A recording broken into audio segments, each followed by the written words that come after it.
I would have gladly worked with him as opposed to Goldberg. You've mentioned, I saw actually a recent quote where you said like everything he did hurt. Who was the opposite of that?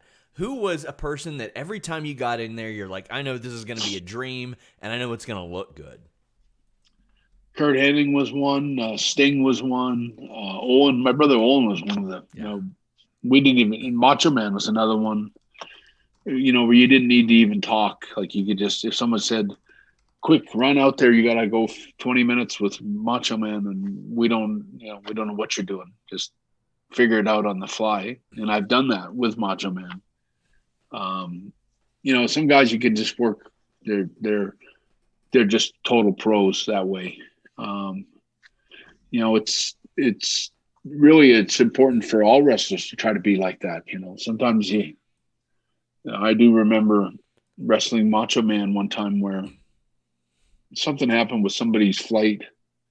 I was in Detroit, but they were running another show in South Bend, Indiana, and it was against it might have been Jake Roberts was working against Macho Man, but he got delayed somewhere, or he couldn't make his plane or something like that, and they told me I was on first match in Detroit. They put me on first and said, you got to get on an airplane, fly all the way to South Bend, Indiana, and wrestle Macho Man. It's a sellout crowd, Wow. and the main event's not going to be there. And I literally, by the time I wrestled and got on a charter plane to South Bend from Detroit, and the time zone change, I landed and had no time. I actually pulled up, and Macho Man was in the ring cutting an interview he'd been on the mic cutting an interview for about 30 minutes, waiting for me to show up. And they're just about ready to cancel the show or cancel the main event. And I pulled up, and I remember they told me, as I was running in, they said, you just go straight to the ring, figure it Wow. out in the ring. And I didn't have a finish. I didn't have an ending. I didn't know.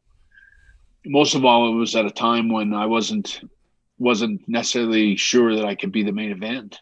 It was always questionable whether I had reached that sort of level that, send Bret Hart out. It's like, is that going to get a reaction? Like he's not a big enough star to replace Jake Roberts, say. And, I just remember running out and the place popped and went crazy. And it was like, I guess I'm over enough to replace Jake Roberts and be the main event. And that was kind of the first sort of start of me, I think, becoming a bigger star than just being Bret Hart, the singles wrestler.